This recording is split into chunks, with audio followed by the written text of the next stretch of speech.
Hello world, it's 1:40 in the afternoon on Saturday the 9th of August 2014. I'm sat here waiting for the remnants of Hurricane Bertha to pass over the southwest of England in the next 24 hours. Should be interesting. I don't know, even if I'm not looking at the astrological clock of what's going on, it seems to me that in the last 24 to 48 hours, it feels to me as if I'm in a pressure chamber, or in a large, empty, tinny space with a lot of heated pressure being pushed into it. And everything's becoming squeaky.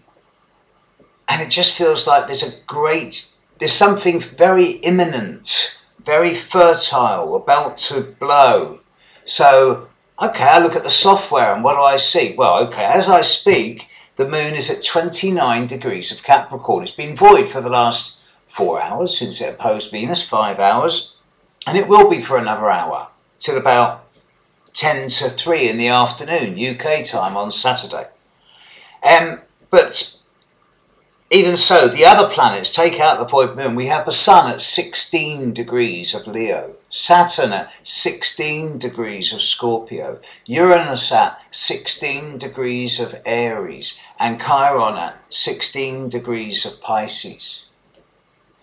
The Chiron, Uranus, and to a lesser extent Saturnine pattern, the inconjunction from Saturn to Uranus, the trine from Saturn to Chiron, and the semi-sextile between Uranus and Chiron, this has been around a month.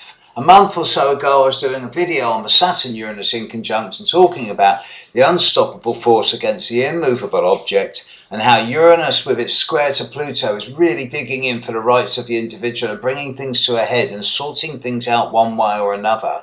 And Saturn in Scorpio is a bit recalcitrant.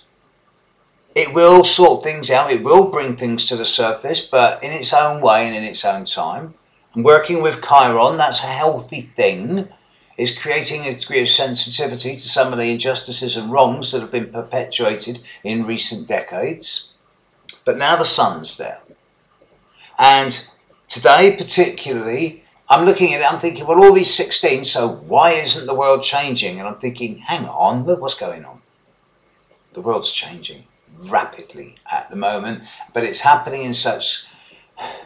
Sun square Saturn, challenging, difficult, restrictive. Sun trine Uranus, novelty, innovation, stimulus, futurism. Sun in conjunct Chiron, self-sabotage, shooting oneself in the foot through impulsive overaction.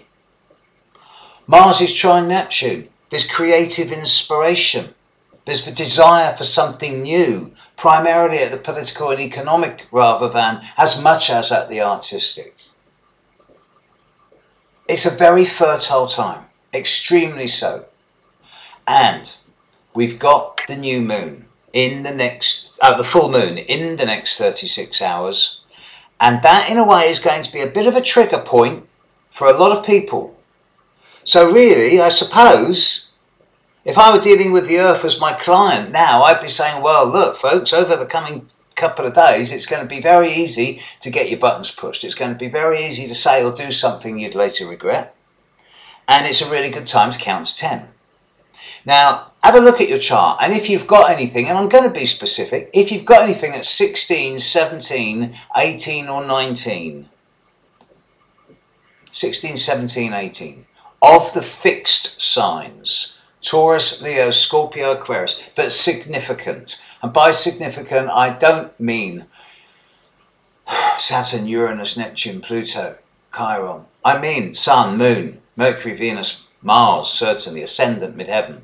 If you've got anything in those 3 degrees of the 4 fixed signs, Taurus, Scorpio, Leo, Aquarius, then heads up, because you're going to get buttons pushed, and the way you choose to react is a real test, and it's actually a real example to yourself of how much you have or have not matured in the last 15 years, since the 11th of August 1999.